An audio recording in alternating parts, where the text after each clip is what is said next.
Good afternoon, everyone, and welcome to the May 22nd regular meeting of Council. The City of Parksville recognizes the people of the Coast Salish Nations and their traditional territory upon which we gather with gratitude. And I note, Councillor Gaur, you are zooming in. I acknowledge you. Yep. See you loud and clear. Could you give me a test on your microphone, please, sir? Good afternoon, Mayor and Council. Can you hear me? We can hear you loud and clear. Thank you so much. Thank you. We have the consent agenda moving forward. We have the minutes of the council meeting held May 6, 2024, as well as the approval of the council meeting agenda for today. We have a mover and seconder for the recommendation, please. Moved by Councillor Wood, seconded by Councillor Martin. Any errors or omissions or discussion? All those in favor? Carries unanimous. Thank you. For reports, we have the first report is regarding the UBCM resolutions and meetings with provincial ministers to seek council direction at this time on requests to meet with provincial ministers and the submission of resolutions for consideration at the 2024 UBCM convention. Do I have a mover and a seconder for the recommendation as noted? Moved by Councillor Grant, seconded by Councillor Wood. I'm just going to suggest CAO Kaler, any further comment from yourself at this time, or are we okay to go with the background information?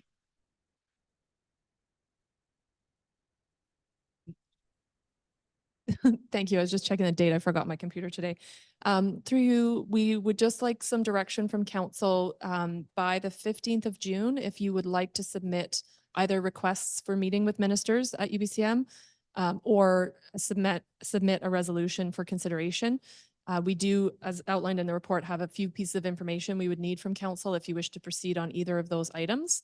And we have until the 15th. So normally what we do is bring it to council, and then at the next meeting, we work with you through either offline or through the council meeting to formulate those requests. Your date of June 15th, I understand, as the deadline, but I also had a suggestion that there was a possibility to be brought forward to the June 3rd meeting. Is that? Yes. So if it could be sooner would be better, so that it Yes. could be in time for the June 3rd meeting. Is that correct? Yeah, thank you, if I may. So if someone has an item they want to raise today, they can certainly do that. But normally in the past, what we've done is brought this as a bit of a notice to council, and then we typically work with folks offline because of the very strict requirements that UBCM has for submission.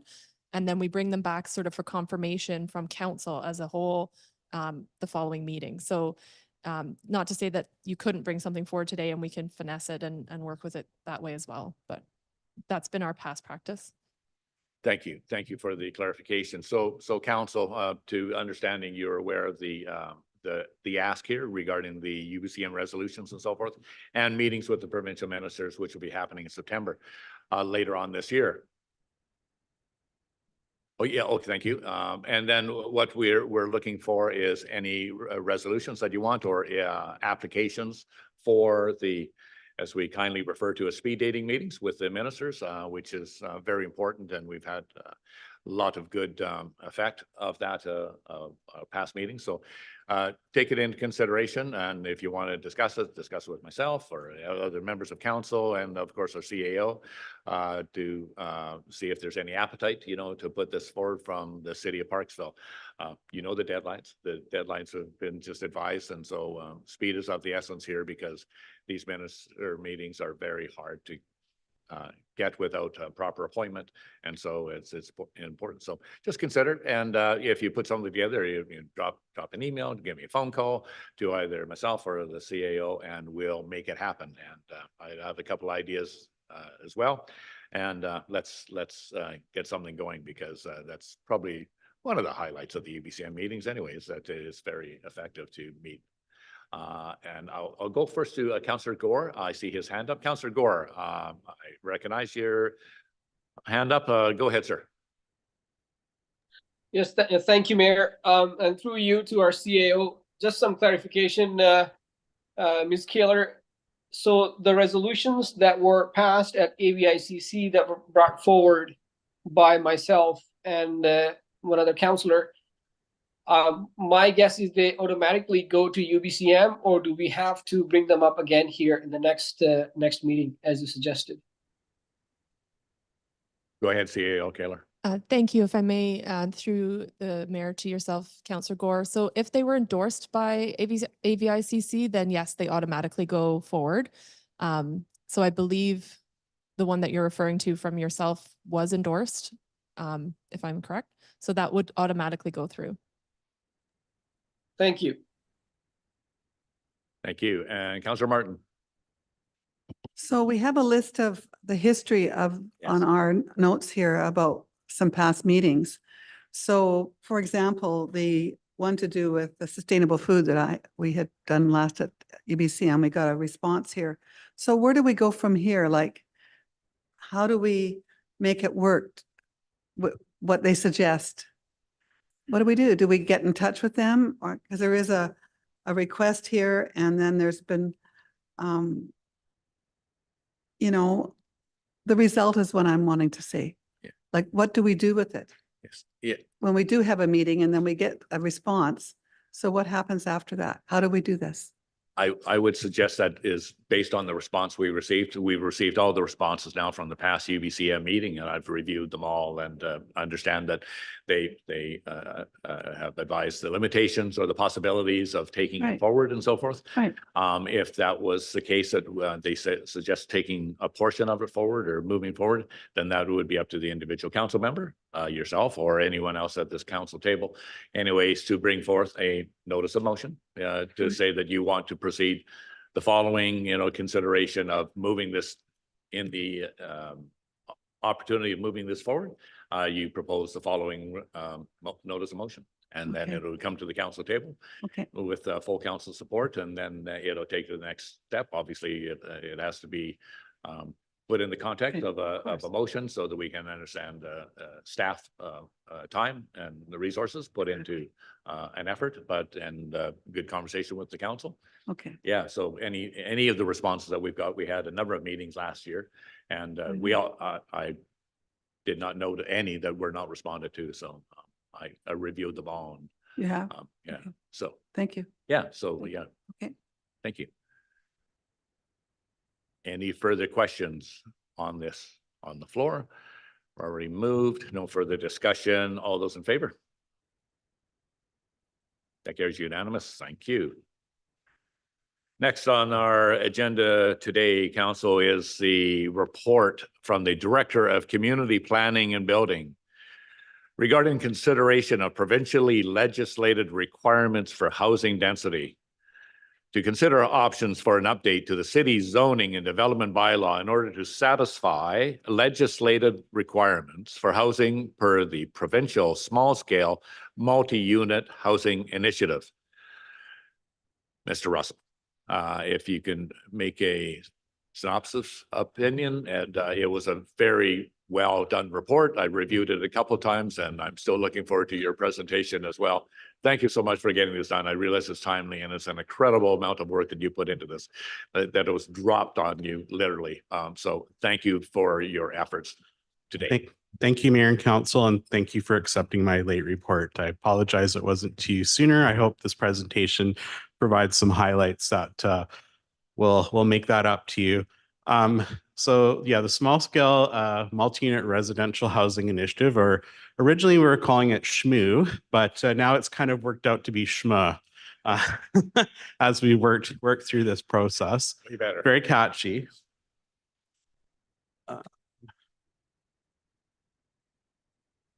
Now, if I can just figure out why I can't advance my slide. Technical help coming behind you. Someone maybe shut my mouse off. Nope. Where did Amanda go? Oh.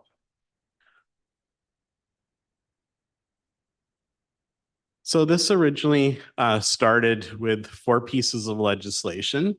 The Short-Term Rental Accommodation Act, we're all very familiar of in Parksville. There's also the Development Financing Amendment Act, which will affect DCCs in the future, allow for amenity contributions to form part of DCCs. There's the Transit-Oriented Areas Amendment. Parksville, fortunately or unfortunately, is not part of that. We do not have frequent enough transit service for that to apply to us, at least at this time, and probably for not a couple of years into the future. So today our focus is really Bill 44, which is now the Housing Statutes Residential Development Amendment Act of 2023. And this is what introduced SHMA to our area.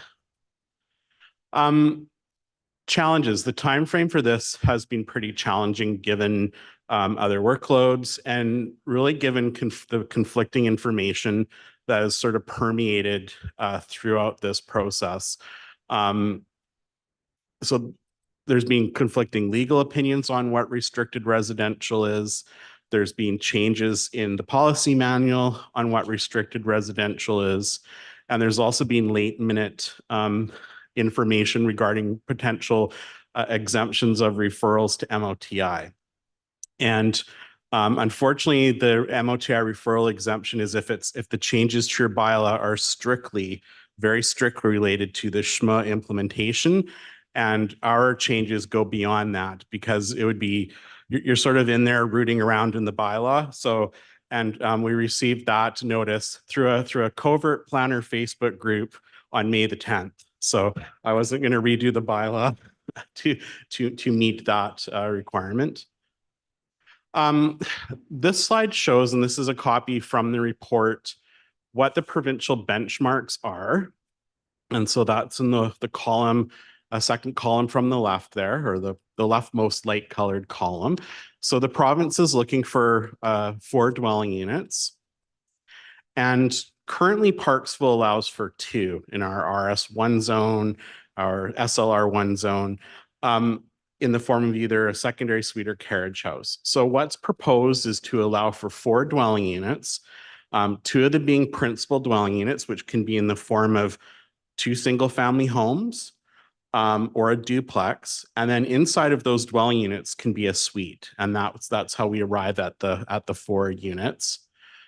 The province has also suggested setbacks of 2 meters from front lot lines, although they do provide some conditions where between 4 and 6 might be helpful.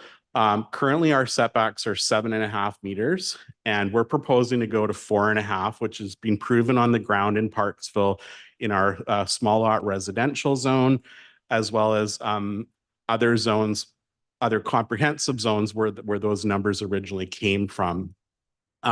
So the primary shift in our setbacks, without going through every single one, is really those setbacks that are adjacent to road are proposed to be reduced from 7.5 meters to 4.5 for single family dwellings and duplex units. We'll go through some more stuff in the individual zones themselves. There's also changes. The province is looking for a maximum of, looking for 3 stories to be permitted. They're looking for some pretty extreme parcel coverage numbers, as well as a reduction in parking. So I'll just move on here once you had a chance to read that. For Parksville, historically, a lot of our single family dwellings are 1 story.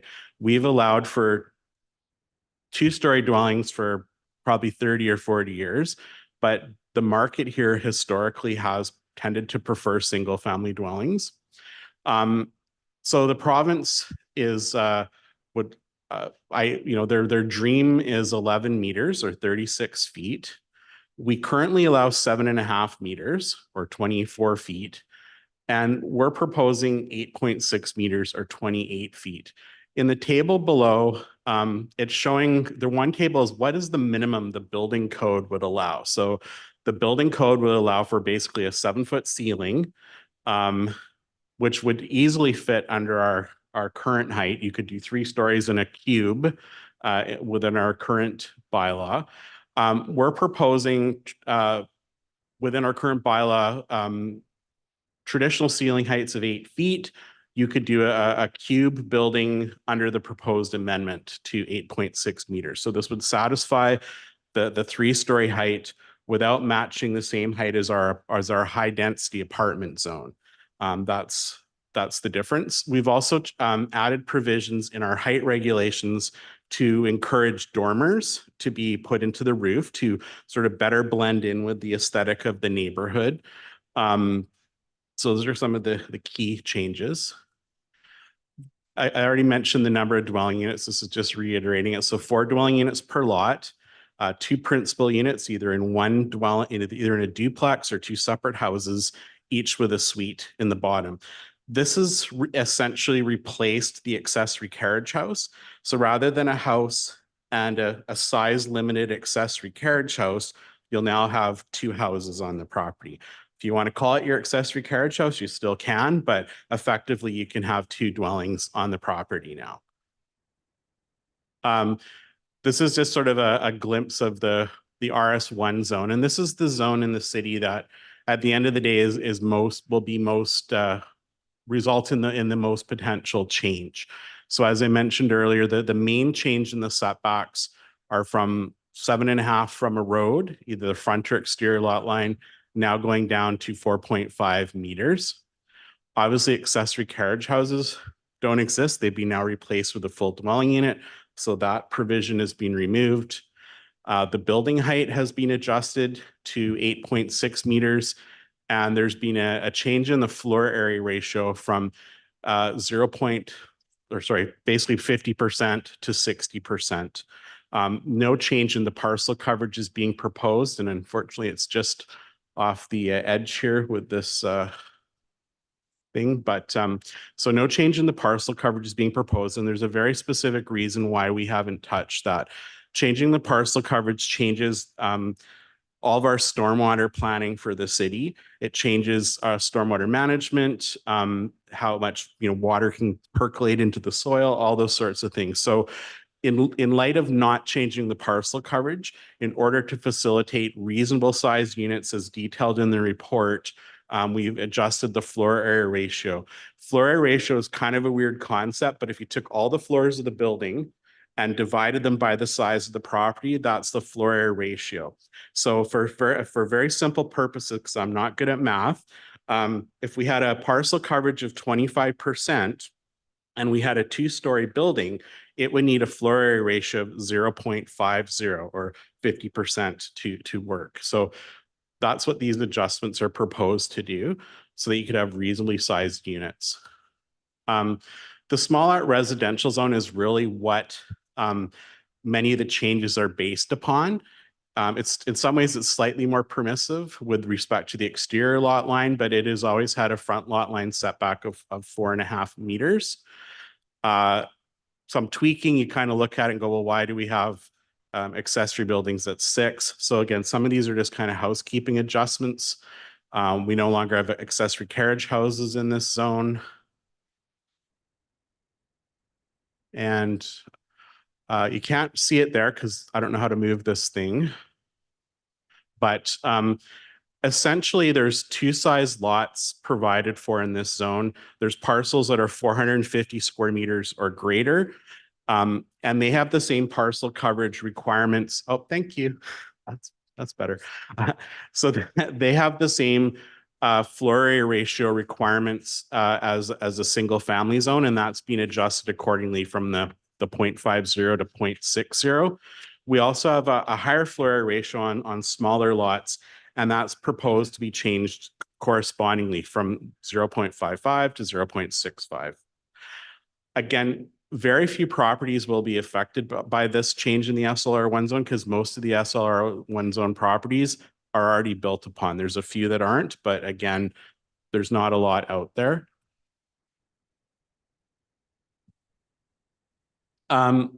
The medium density zone, again, you'll see this. I'm not going to spend too much time unless you want me to slow down on any of these, but you're seeing the same theme where 4.5 meters is proposed for the setbacks from roads and exterior lot lines. So those are all lot lines along a road.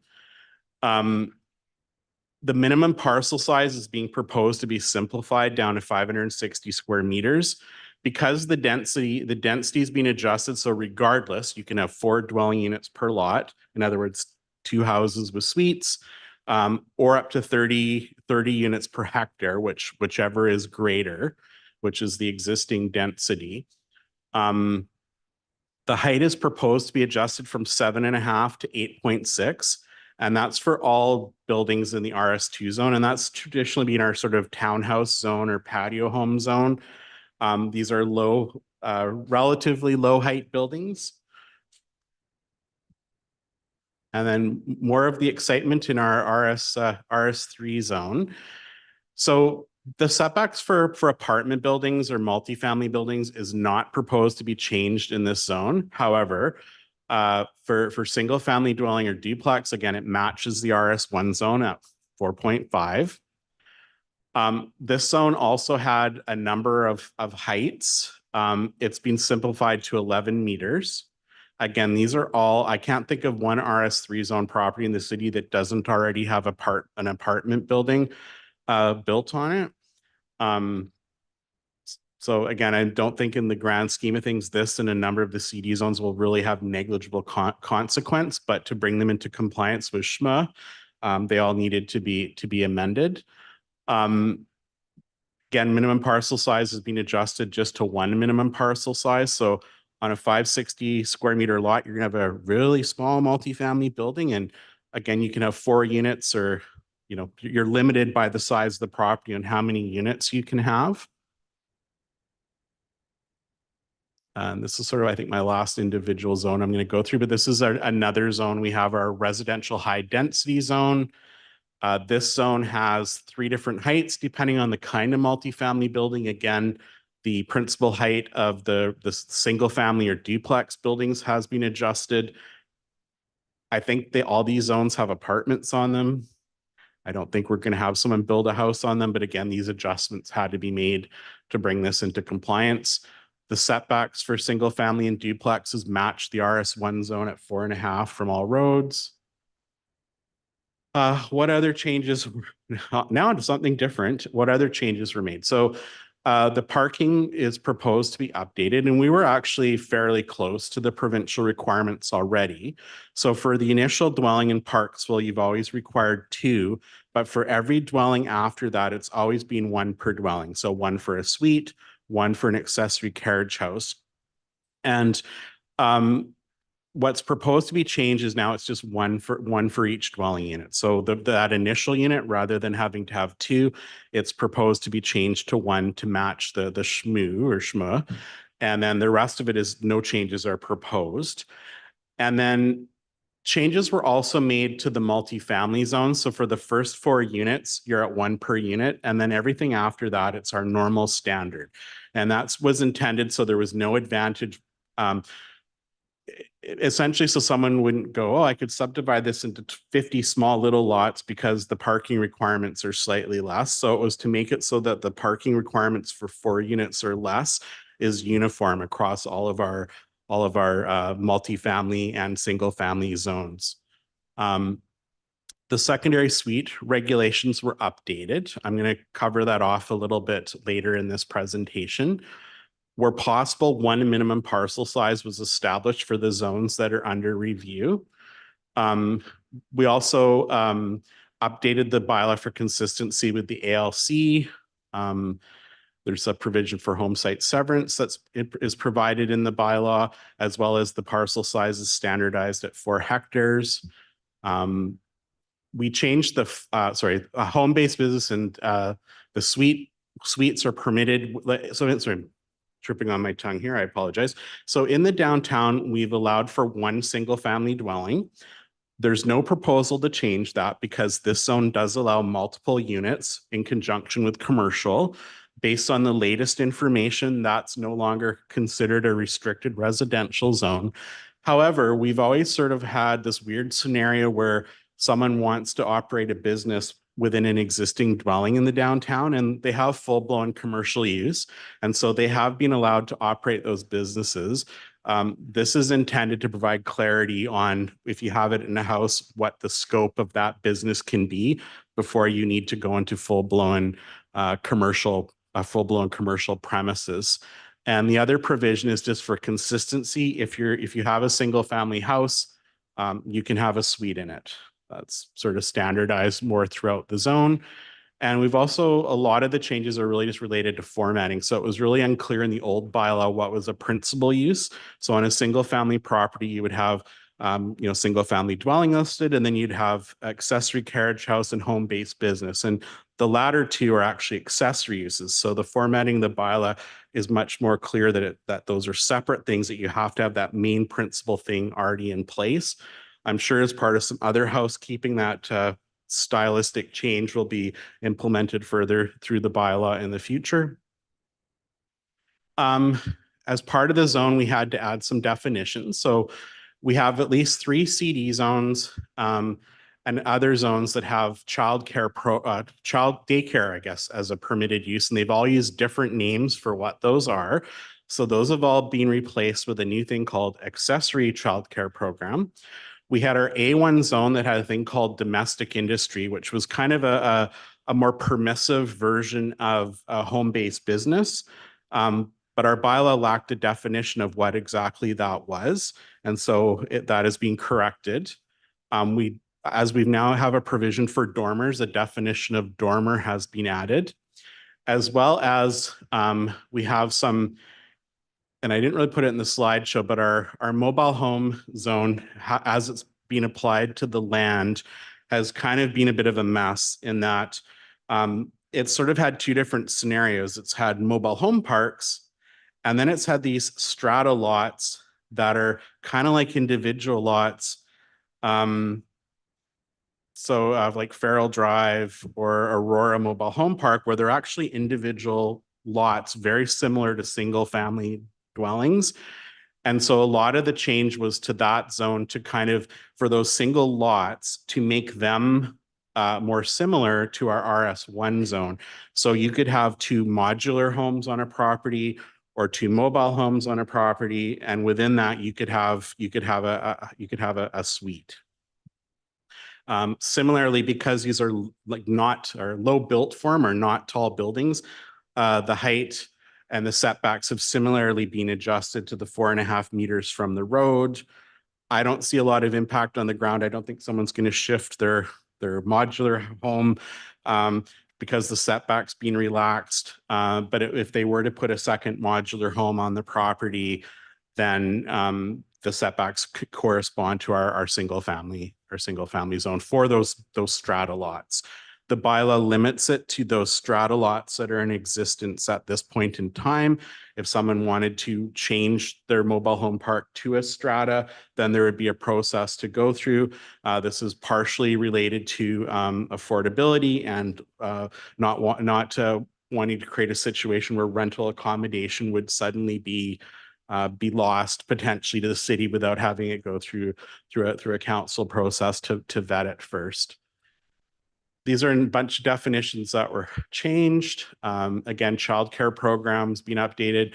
Number of the things are updated just because of the act that they refer to. Its name is changed. Minimum lot size did not refer to land. And that's problematic when you have building stratas and air parcels that aren't land. And so minimum lot size now refers to a parcel of land, so that when you look at the minimum parcel size requirement, it's clear that it applies specifically to land and not how big the building is. Same thing with minimum site area.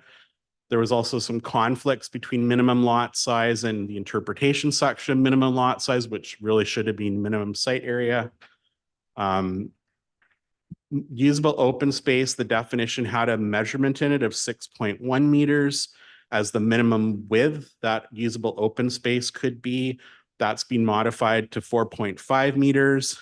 For a couple of reasons, some of our setbacks have changed to 4.5 meters. In addition, we were having a huge number of variances over the years where people wanted to have a little patio space behind the unit. So this just makes that a little easier to facilitate into the future. And then secondary suites. So the owner occupied provision has been removed. It's I don't know how to say this. It's been a questionable provision in a land use bylaw that isn't supposed to regulate people and ownership. And so going forward, when you have properties that have 2 houses with 2 suites in them, you're going to have in scenarios where that's just not going to be the case. Again, there was a maximum size. So originally, and this was originally a building code provision in that The suite couldn't exceed more than 40% of the house, and it couldn't exceed 90 square meters. That's no longer the case. So if you want to make it 50% of the house, you can. If you want to have your tenants have the larger part of the house and you want to live in the smaller part of the house, you can.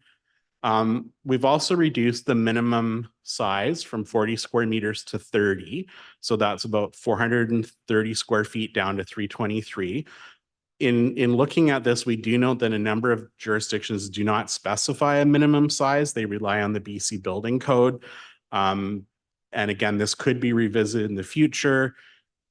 Based on the building code, it looks like it would be about 25.5 square meters thereabouts, which is about 250 square feet, which is getting kind of small. And then some of the business licensing requirements in the bylaw have been clarified in that section. This just sort of shows you. So these are all the RS1 properties in Parksville. As noted in the report, there's about 3,522 of them. Some of them are kind of, what do you call them? Some of them are in city used to own, doesn't own them any longer. Some of them are likely to be, some of the larger properties may be rezoned for multifamily in the future, such as those large parcels on Alberni Highway or the Island Highway. If I had a pointer, I'd point, but I don't. This shows lots that are 800 square meters or larger in size. I chose this size just to show what lots were more probable to potentially have secondary suites or carriage houses or double duplexes on them. This cuts the number in half right away. And again, it may be a larger threshold that people, maybe it's 1,000 square meters, but I just wanted to kind of see what that would look like. And, you can see there's a pretty big reduction just going from our standard size to 800 or greater. It's probably, again, it's half. Excuse me. Sorry. And this was just looking kind of at lot coverage. So on parcels that are 650 square meters or less, what percentage of parcels have like 30% lot coverage? Well, the more of the properties in that size are actually at 30%. It's unfortunately the colors don't show up here, but I would say 3/4 of the properties that are 650 square meters or less are already at their pretty darn close to their maximum parcel coverage. And why did we do this? This was just to kind of get a ballpark sense of, what the potential for this kind of housing may be. So again, this is just reiterated from the report. So secondary suites, we've allowed them for 30 years since 1994. Accessory carriage houses have been permitted for 16 years, starting in 2008. Currently, our utility system is showing there's 153 legal secondary dwellings, whether that's secondary suites or accessory carriage houses. If we look at a 30-year period, we've yielded 5.1 secondary dwellings per year. If we look at a 16-year period, it's about 9.5. So if we were to look at and I believe this is a very optimistic number, but if we were to look at a 5-fold increase, at most, we're probably looking between 25 to 50 units per year. And again, I think that's quite optimistic. There might be an initial kind of pent up demand or energy, but I think when the dust settles, it'll be within that range or less. And that's my presentation. If there's any questions, and sorry, I blitzed over things. Thank you, Mr. Russell. Since you were just talking about it, I'll just jump in with the question I had regarding the carriage houses. You're suggesting now with the carriage houses, they have different regulations on the carriage houses than they do on a regular single family dwelling.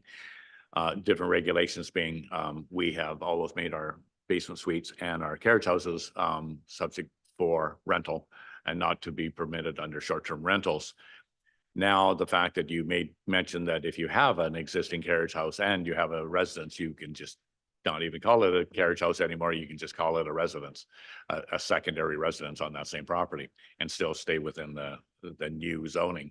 So does that mean then the usage of that property changes at all? Like from going from rental, which is what it is now, to could they actually, like the principal residence is on the same lot. Now the carriage house, which was only permitted for what we were hoping for was affordable rental. Now could that be converted to short-term rentals because it's on the same lot? So yes and no. So whoever is operating it as a short-term rental, maybe I'll backpedal slightly. So in an existing single-family dwelling, the main part of the dwelling has to be used primarily as a residence. And the person that lives there is the only person that's permitted to operate a bed and breakfast, which is now being branded as short-term rental. You still have to use it principally as your house. And the only difference is now there's two houses where someone would still, another family would have to live in this other house. And as long as it would still have to primarily be their residence. But if it's primarily their residence, then yes, they too could potentially use that as tourism accommodation. There's really no,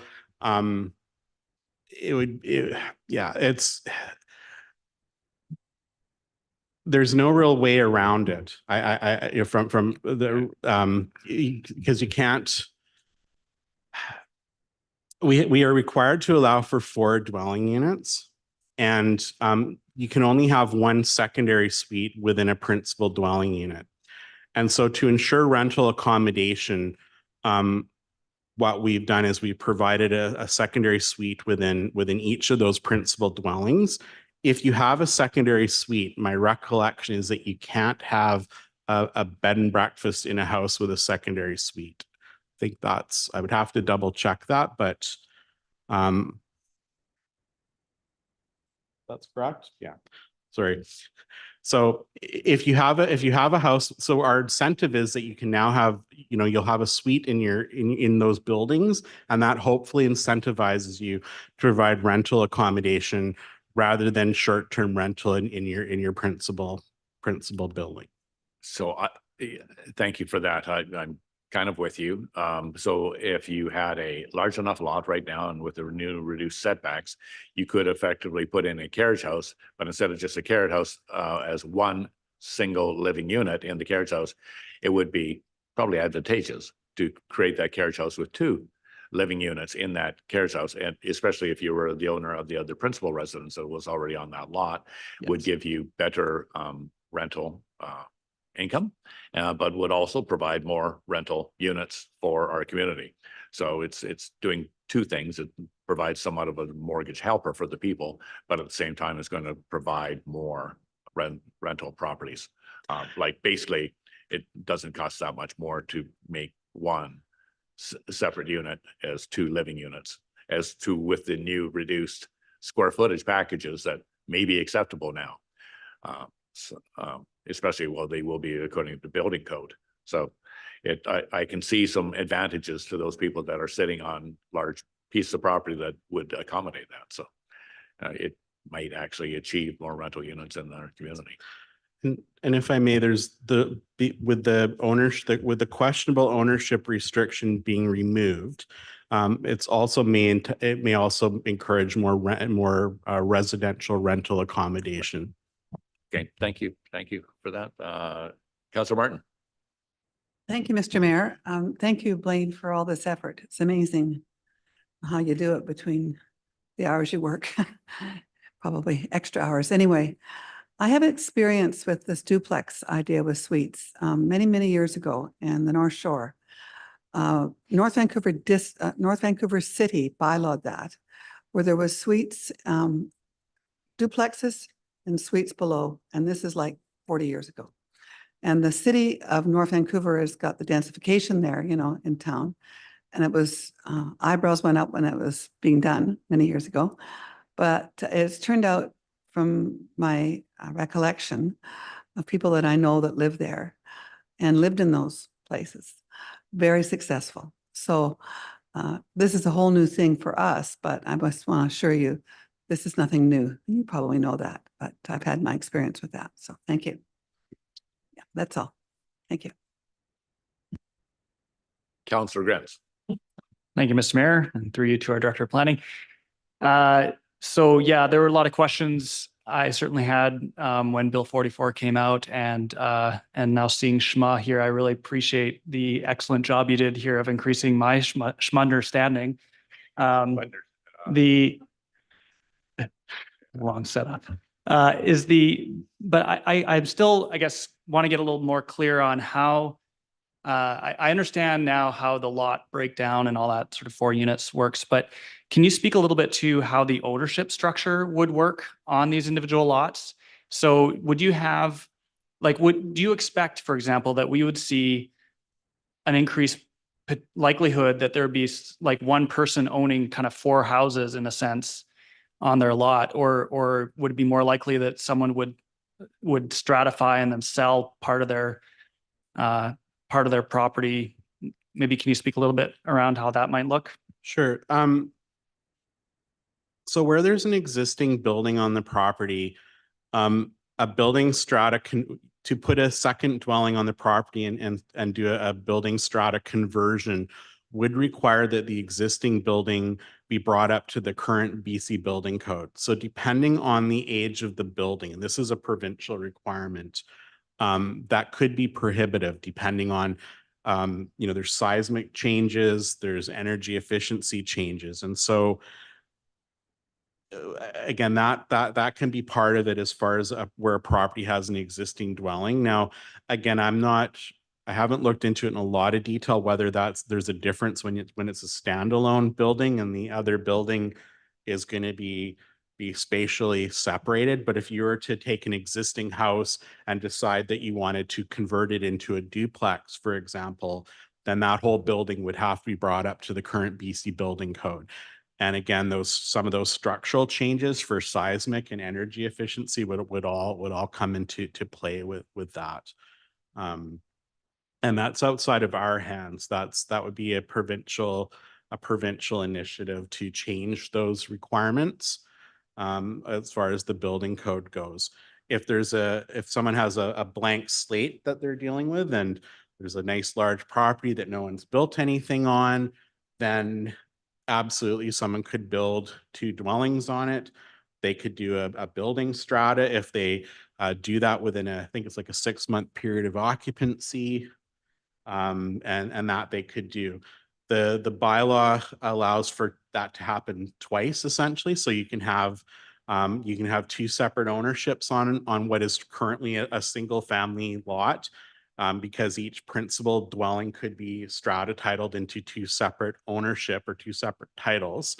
And then there's still also the opportunity for that rental accommodation, in that the suites can't have their title separated from the principal dwelling. So it's kind of a blended compromise, if you will. So it allows for a little bit and a little bit of rental. Are you okay? Maybe just a little follow-up here. So just to be clear, in theory, you could have one owner of 4 units, or you could have it stratified and then have 2 owners of some combination of those 4 units. Correct. Okay, thank you. And if I can just follow up on the same line of thinking, do you anticipate those owners of single family lots now in Parksville that are the principal residence is on a large lot that has enough lot size adjacent to it that they could actually subdivide that land to actually as another potential lot for a building and sell off? What I'm saying is like selling off a portion of land and not actually building anything, but making it condition. Well, the sale would be, and the following is allowed. You can construct another 2 family units on this lot. So that would be a subdivision process that the owner of the land would have to go through, or like a strata process as well, converting it over. So that becomes a separate property tax item on the list. It depends, I guess it depends on what they're doing and how they're doing it. So if someone's property was double the minimum parcel size, so if someone had a piece of land that was, again, not good at math, but like I don't know, 1150 or 11 something, somewhere around there. 560 times 2. If someone had a piece of property that size or larger, they could split the land into already, and they've been able to do it for a number of years into 2 parcels. But if they were able to do that, then yes, they could sell off that fee simple parcel, and the new owner could, on that large lot, put that or half the size lot, put 2 houses on it or a duplex, and separate the title on those 2 buildings or those two units. Wow. And they would have separate title. That would likely may increase their value when it comes to taxes. Obviously, the land value is the same, but when you increase the number of potential owners, it does generally have some positive implications with respect to taxation, would be my layperson's guess on that. So this is actually going to increase the amount of living units in a confined boundary property, or actually the city borders could actually create quite a bit of an increased density without expanding its borders, but giving us more living units. So in fact, densifying on the land that we already have without having to expand further to create the space. It would potentially essentially double the number of residential units within our RS1 zone. Yeah. Okay. And also double the amount of requirements for the infrastructure to support that extra, if it was doubling. That potentially, though, as I noted earlier in the presentation, that over the last 30 years, we've had the opportunity to have twice as many residential units on our properties, and over the last 30 years, that's resulted in 153. So, you know, I think that some beautiful large estate waterfront property may be less inclined, for example, to have multiple units on a property. I think different people are looking for different things and why they choose to build or purchase a property. And so there will be increases, I believe it'll be an incremental increase, one that's manageable, one that we can monitor as time progresses. We are doing our water study that's going to be happening in the near future. We're going to be doing a housing demand analysis, and we're going to be doing one of those every 5 years. We're going to be doing a corresponding OCP amendment every 5 years to sort of track and see how those housing demands are being met, but at the same time also to look at those infrastructural needs. So there's not going to be like a gold rush tomorrow where there's 3,000. I just don't want the public to have this fear that 3,000 new homes are going to appear tomorrow. This is going to be extremely incremental. The past history shows it's been extremely incremental. Will there be some changes? Yes, but it will be an incremental, manageable change. Absolutely. Thank you. Councillor Gaur. Thank you, Mayor. First of all, through you, I want to thank Mr. Russell for the amazing work that you've done on this legislation. I remember speaking with you how you were not excited to work on this project because it takes a lot of time and effort. So I want to thank you for the tailor-made proposal that you've brought before council specifically for our city, making adjustments using your expertise and experience working in our city. So thank you. I have a question kind of similar to what the mayor alluded to about the infrastructure. What's your take in speaking with the engineering and the ops department? Are we able to provide and service this density? I know the province has been talking about housing, but we as the municipality, are we able to service this kind of density existing infrastructure-wise? And I have another question after that. Really? If I may, Mayor, through to Councillor Gaur, there isn't an indication that we have any, servicing issues. As I said, the changes are going to be extremely incremental. The one area though that we felt could be impacted would be the change in parcel coverage, which is part of the reason why that hasn't has not, can you say it correctly, has not changed, is not proposed to be changed, because obviously that can affect our stormwater management system, our overland flows. So that was the one area where there was concern. But as far as like overall infrastructure, the water planning for the city has been based on a population of roughly 25,000. We're not going to get there within the next 10 to 20 years with these kind of changes. So if even might even be further out than that. So the infrastructure demands are not anticipated to be affected much at all as a result of the changes. And your second question, go ahead, Councillor Gaur. Yes, thank you, Mayor. My second question is the impact of this density. And I know you talked about the lots coverage and whatnot, but do you anticipate any effect on the tree canopies and the mature trees that are now on larger lots that can build higher density now? And we know with higher density, the trees get the last say. They need to come down if you need to build more housing. So do you anticipate more mature trees coming down, especially, let's say, look closer to the river? We are talking about Pioneer Crescent, that area where we have the last remaining trees and some larger lots. So with this kind of density, can we expect to see more mature trees coming down, or can we put any policies in place? I personally am very disappointed the way the province has pushed this down to the municipalities, and livability has been like secondary on their mind. And I think I shared this news with the rest of the council, how many cities have expressed concerns about the loss of green space and tree canopies, because possible loss of green space and tree canopies because of this legislation.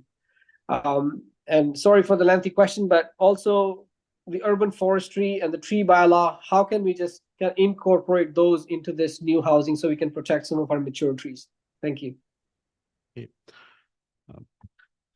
Mayor, if I may, through to Councillor Gaur, I'll do my best to answer most of your question here. So the density in some ways you could argue, and again, it depends how you measure density. So the density with respect to the minimum parcel size, that hasn't changed. There is no change in the minimum parcel size. The number of principal buildings anticipated to be on the lot, that might change, but the parcel coverage itself hasn't. So rather than one large home covering 33% of the lot, now there might be two more modest homes covering 33% of the lot. So the impacts on tree cover really shouldn't change significantly as a result, because the amount of land being covered by buildings is not proposed to change. And right now, without the proposed change, someone in the Pioneer Crescent neighborhood could have a single family home, and they could have an accessory single family home as two separate buildings. And the only real difference is this zone, those two buildings are equal partners. They're both principal buildings, but as I said, there's still two buildings. There's still right now a house and a carriage house, or in the near future, potentially two houses. And so again, covering no more than 33% of the lot. With respect to tree bylaws, that's sort of really outside of the parameters of this the main crux of this report today. However, the city has undertaken an urban forest review. We have to keep in mind that people, the tree protection is really based on preventing the frivolous removal of trees.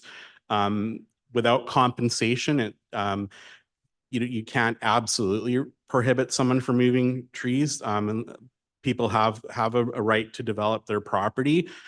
So tree bylaws generally look at preventing the frivolous removal of trees, but more information will come out as part of that urban forestry strategy as it's sort of re-engaged in the near future, and that will affect some of our bylaws. I would suggest maybe looking at what's occurred in Qualicum Beach. They've found sort of the opposite scenario where There have been some concerns over how restrictive their tree bylaw is, and there's some interesting news articles on that I would suggest looking at.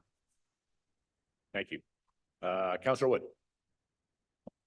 Thank you, Mayor. You stole my question on the subdivision thing, but I think the minimum parcel size is kind of the key to that.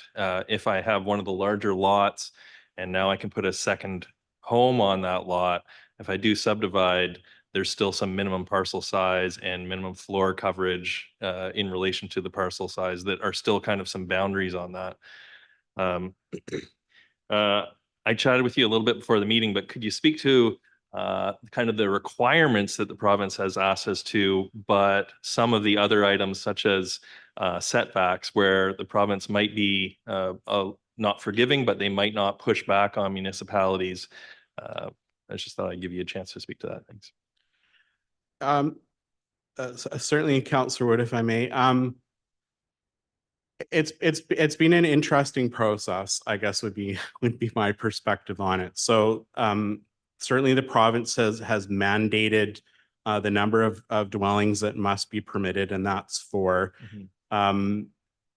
how they've I guess you call them very strong suggestions. At the end of the day, I think there has to be where we are required under their policy guide to make a reasonable attempt to try to facilitate the provision for 4 dwelling units. And so leaving our existing setbacks in place or not tweaking some of our other requirements likely would not be an earnest effort to facilitate allowing for 4 residential units on a property. And so, do I think they're going to comb through everyone's bylaw tomorrow? No, I don't. I guess the flip side is if, maybe they mandate, if they don't see an uptake on their strong recommendations, do they mandate things in the future?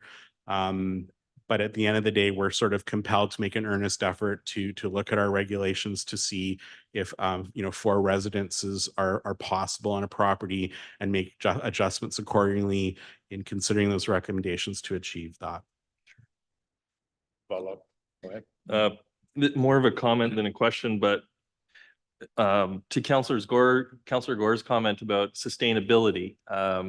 We all want more trees, but at the same time, the province is trying to have housing that is sustainably affordable for people.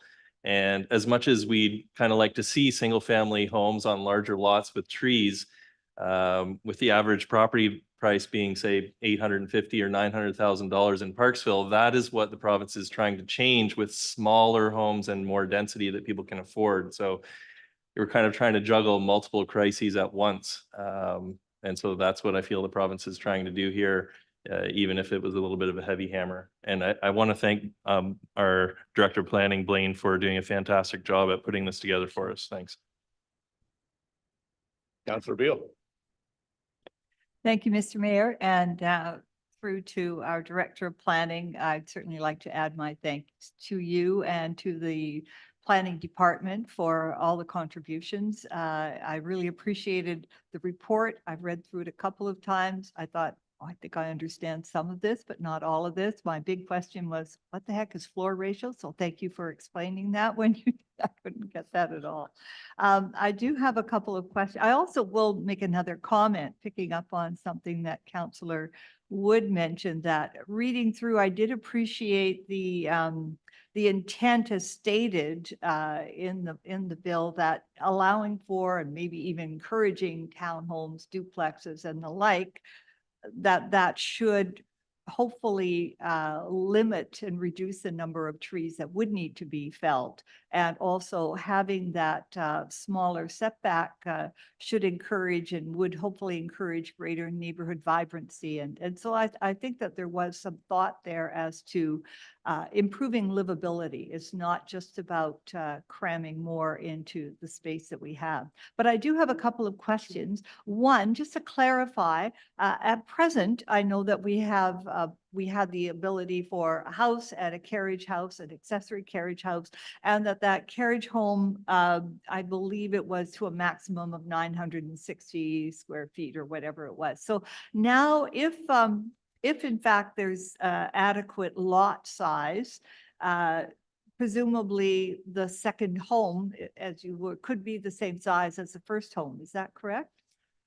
If I may, Mayor, through to Councillor Beil, that's correct. It could be the same size, it could be smaller, it could be larger, as long as that 33% isn't exceeded. Okay, thank you. I just wanted to clarify that. And, you know, that's that, I'm sure that will be of interest to some people out there who are wanting to do something. I know of people who wanted to perhaps build something new and rent out what they have, but they couldn't fit a family of however many into 960 square feet. Okay. Another question I had is, I understand that the goal is to have up to 4 dwelling units. And at one point, I thought this means that there could actually be 4 separate buildings. But in fact, as I hear it, we're still looking at 2 buildings and 2 suites in order to get to that 4 number. Is that correct? If I may, Mayor, through to Councillor Beil, that's correct, yes. Go ahead. Okay, and I wonder, is it possible, perhaps when we get into our OCP review, is it possible that some other zones that do not presently allow for residential might be considered? We certainly have some that allow for mixed commercial and residential, but we do have some others. I'm thinking of highway commercial areas that I don't believe allow for residential. So is that something that we might be looking at when we do that OCP review? If I may, Mayor, through to Councillor Beil, it's certainly something that could be looked at. There's some history why, like, a couple things. So the highway commercial zone allows for 1 accessory residence. There was historic concern that it would compete with downtown. And so that would be the question as part of that kind of review. As so that was sort of why I believe in the past. And the reason why I bring this up is when we did the CD zone for Shelley Square, one of the sort of pushback on that specific application at the time was that allowing residents in, you know, this other area would somehow compete with downtown. Now, I believe that there's such housing demand that I don't think that's an issue into the future. And I should also point out that part of the highway commercial designation in the current OCP actually indicates that it would be preferable if it went to some kind of multifamily or mixed use designation. And that was sort of an effort to kind of try to peel back the long commercial strip. It's just that no one's made an application to rezone some of those parcels yet. Maybe in the future they will, but at this point they haven't. Yes, and Councillor Beil brings up a very good part about that highway requisition anyways for commercial, but to allow in the OCP for multiple dwellings. And what I'm thinking about is we have a certain amount of large pieces of land that are on the highway frontage that serve a purpose, whether they're storage units or whether they're even small fast food restaurant style locations, but they occupy a very large footprint of available land.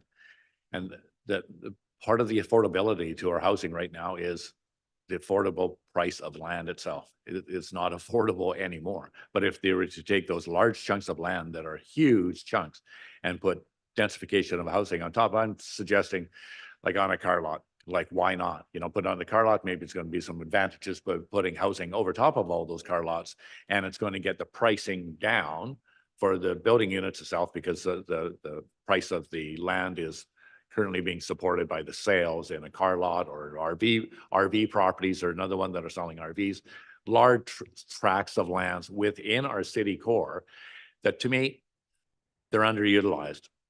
They underutilize a huge footprint that could be actually densified without very little impact on surrounding neighbors and so forth by going up 4 stories and putting 3 stories of housing over top of this. And I think, why not? And maybe it's going to make it more business-like for those property owners to stay in business, maybe in a declining market for whatever they might be selling at this particular time.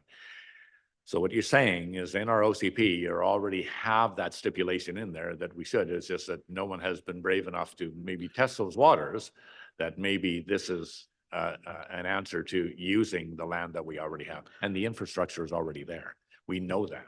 And so to me, it's like, it's underutilization of land within the city boundary. If I may, Mayor O'Brien, just for clarification purposes, there's a portion basically between the highway and Pioneer Crescent that specifically has that where it's encouraging someone to come in and apply to make it more mixed use or multifamily. It fully supports that. And does it also go on the other side of Pioneer Crescent on the east side, going out towards Stanford? At this point, it does not. However, we do have an application in on the Stanford side to potentially do some multifamily and mixed use multifamily. So, And that file is still active. So so that would require a zoning bylaw amendment. it's sort of it has been to council quite a while ago, and it's sort of paused because they're rejigging some stuff, but I'm sure it'll be back to council in the future. Okay, so there's potential to densify that strip to actually make it Yeah. more housing, and that actually makes for a better community anyways, as far as I'm concerned, having more people living in the area and supporting the businesses maybe that are right underneath them. Okay, good. It's a possibility there. Thank you. Question. Thanks for leading in. You did. Councillor Thank Martin. you, Mr. Mayor. The situation in the industrial park, for example, I know people who have suites in some of their properties there, and they appreciate having those suites. They've said it's very good for security, and they don't have to pay anything. They have a bit of revenue. So this is just a small thing, but it really works. And so anything we can do to help that, and that is industrial park. It's not near the downtown core, but still, it does provide housing for some of the people who work there. So, yeah, thank you. Councillor Gaur. Yes, thank you, Mayor. I'll make a quick comment what Councillor Wood mentioned. No, I truly appreciate using the lot in the best way possible, but I'm not here to represent the provincial government's interests or the developers. I'm here to represent my community's concerns when such legislation come down. Definitely, these are very legitimate concerns that people have. They've spoken to me about this. About the tree canopies, and I truly believe that this legislation came with a single focus of housing crisis when we already are facing multitude of like climate crises and biodiversity loss. So I think we need to, as a municipality that is building all this housing, it's incumbent upon us to be responsible in how we grow. And I think trying to protect the last remaining trees is what the people of Parksville want to see, and I definitely want to see as well. Thank you. Thank you. I have one further question for Mr. Russell. We talked about mobile home zoning. Parcel says a couple of mobile home parks within Parksville that are not strata lot. And so in that particular application, is there any changes proposed to those existing mobile home parks that are not stratified already to perhaps increase the number of mobile home pads on those particular pieces of parcel? If I may, Mayor O'Brien, we certainly in reviewing the bylaw did look to that, and we were unable to find any mobile home zones in BC that had less than 20 mobile homes per hectare. Allowed for more than 20 mobile homes per hectare. We did, however, reduce the setbacks to 4.5 meters. That may help some of the non-conforming issues that are out there. Not everything, meets setbacks, but in the time frame provided, we certainly did look at that to the best of our ability and see where we could tweak things. And there's also a separate mobile home bylaw that also needs to be kind of looked at as well. So it was just outside of the time provided by this initiative, but we did make a couple tweaks here and there. So what I'm hearing is it may be up for further consideration at some time anyways, because in my way of thinking, the mobile home parks provide a rather good level of affordability in good living conditions anyways. And I think it helps fill a niche in our community for people that are in that income bracket that can afford that, and in a very good setting where we already have the land that maybe, I'm saying it again, is underutilized in that area. So I've just, obviously you're keeping an eye on this type of thing, and I think, yeah. Once again, any further questions, council? Good. I think we got a better handle on this, and we keep this report anyways, because I know it's going to be coming up to us for more scrutiny. Thank you so much, Mr. Russell.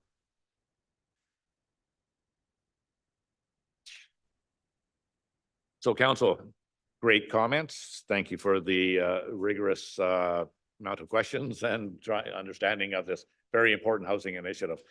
Do I have a mover and seconder for the recommendations as noted from the community planning and building consideration presentation we just had? Moved by Councillor Wood, seconded by Councillor Beil. Any further discussion? Councillor Grant. Thank you, Mr. Mayor. I just want to thank the staff for their excellent work on this. I know thanks have already been given, but I do want to mention that initially I was quite concerned about how Bill 44 would affect our situation on the ground here in Parksville. But I feel that not only does what Parksville already have in place probably is a good template for the province to follow in terms of how to manage growth and allow for a variety of housing types. But also our staff has done an excellent job adapting what the province has now put on us to feel like a very made in Parksville approach to what the bill is requiring. In terms of the province looking over our shoulders on this, and Councillor Wood raising, I think maybe the biggest risk for municipalities that don't go forward and adopt the provincial mandated recommendations is opening themselves up to potential lawsuits from people who may want to get the value out of their properties that they think they now would be entitled to under the provincial legislation. And so that may be the stick that would be wielded by not the province, but by individual landowners. So just thought I'd mention that. But that said, I'm very happy to support this. My fears have been, whatever the word is, my fears are not there anymore. So thank you very much for the excellent work on this. Yeah, and thank you for that, Councillor Grenson. It's just proof once more of our planning department is showing a visionary approach instead of reactionary approach, which has always been our strong point here in the city of Parksville. So I appreciate that once again. Thank you. All those in favor? Sorry, I got a Did I miss a question question? there. Sorry, thank you. This is through you to our CAO, and I understand this is a provincial legislation, but this involves a bylaw change. Would this require a public hearing by any chance? CAO Kaler, can you address that, please? Thank you. Through you to Councillor Gaur. So the report does indicate that we would be providing notice instead of the public hearing in this case. For the main part of the bylaw, we are actually prohibited from hosting a public hearing on this. And from a logistics perspective, it's almost impossible to host a public hearing on the small housekeeping items. So we already, prior to the province changing recent legislation, for many years, we've been able to waive the public hearing where the item is consistent with the OCP. And so the proposal from staff at this time is that we give notice that we are considering all of the readings of the bylaw and doing notice instead of the public hearing. And that would take place at the next council meeting. So we would be doing all of the readings, 1 to 3, I believe, and then adopting at the next meeting. We do have to, as the director mentioned, we do have to send it to the Ministry of Transportation for approval. So that is why we're not doing all of the readings at one sitting. Understood. Thank you. So this would involve like a press release, and so the people of Parksville know that these changes are coming down. If I may, through the mayor to you. Yes. So basically this meeting is kind of the public launch of the process. So we do our council highlights that will come out tomorrow. The agenda itself is also noticed to the community, and then we would do notice in the newspaper and on our social media, kind of like we would do for a public hearing, but the notice is that you're going to consider the reading rather than that you're hosting a public hearing prior to doing that. So very similar process minus the actual hearing itself. Thank you for the clarification. Thank you. Before I try calling the question, I'll ask, is there any further questions again? Seeing none. All those in favor? That carries unanimous. Thank you. Any notices of motion, council, moving forward? Seeing none, we'll move on to liaison reports. And in the interest of efficiency, I would ask the council members keep their updates concise. We have first, Councillor Gaur. Go ahead, sir. Yes, thank you, Mayor. So we had AOA meeting, and just we'll keep it really brief. The discussion, as the council is probably aware, was about beach access and the issues that we are facing as a community, as AOA. And that was just discussed in depth. There's nothing much to report other than that. At the same time, I will also, if I have the permission, Mayor, also give a brief report on the Beach Fest. Go ahead. Thank you. So we had a meeting, and the Beach Fest preparations are underway for the Rock the Park and the Sandcastles this summer. The management or the board from Beach Fest wanted to thank the new the staff member at the our new coordinator for special events. They've enjoyed working with her and very supportive of their efforts. So I wanted to pass on the thanks from Beach Fest to the staff. They do have some requests which I will be bringing privately to the mayor about some of the items they need help with this year. But preparations are underway, and we look forward to a very good event this year. Thank you. Thank you, Councillor Gaur. Councillor Beil. Yeah, I know. I let Councillor Martin go first if you wish. Oh, no, that's fine. Thank you very much, Mr. Mayor. Yes, first up, the advisory design panel met quite recently, last week, and had an initial look at proposal for 703 Turner Road. So recommendations always go there, and there's some back and forth that tends to happen. The Early Learning and Childcare Council of Oceanside, we had a meeting, and the main point there is that a letter is going out to authorities at the provincial level regarding the need in the Oceanside area for some $10 a day spaces for childcare. So that letter there was one response, but since hearing that this area did not get any spaces, there is a follow-up letter that's gone out. So hopefully that will bear fruit in addition to the letter that you sent on our behalf.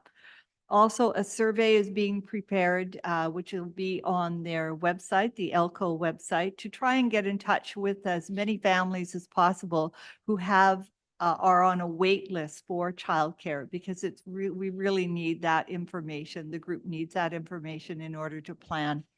So that's the main focus with the ELCO. Any questions about that? Okay, good. All right. As far as the Arts Council, again, there was a recent meeting, a very fulsome meeting, and at that I was able to clarify the requirements when having special events in the city, on city property, in the parks and elsewhere, and also explain how there would be conditional approval if things are met, which allows groups to advertise while still getting together final documents. And they were also, the Arts Council, very pleased to have received their building permit for the greenhouse, which will be coming before too long. And there, I would like to mention some significant exhibits that are coming to the MAC. That's the Macmillan Arts Center, and also there's some at the Bayside. So Eshpe, For the Love of Our Wetlands, is the summer exhibit. And this very significant exhibit will have an opening reception June 29th from 1 to 3. And if council members haven't already let them know or let myself know if they can attend, they are planning for food and the like. And next month's exhibit include Will Miller, who is a founder of the Irish Rovers. Some people here might be familiar with that group.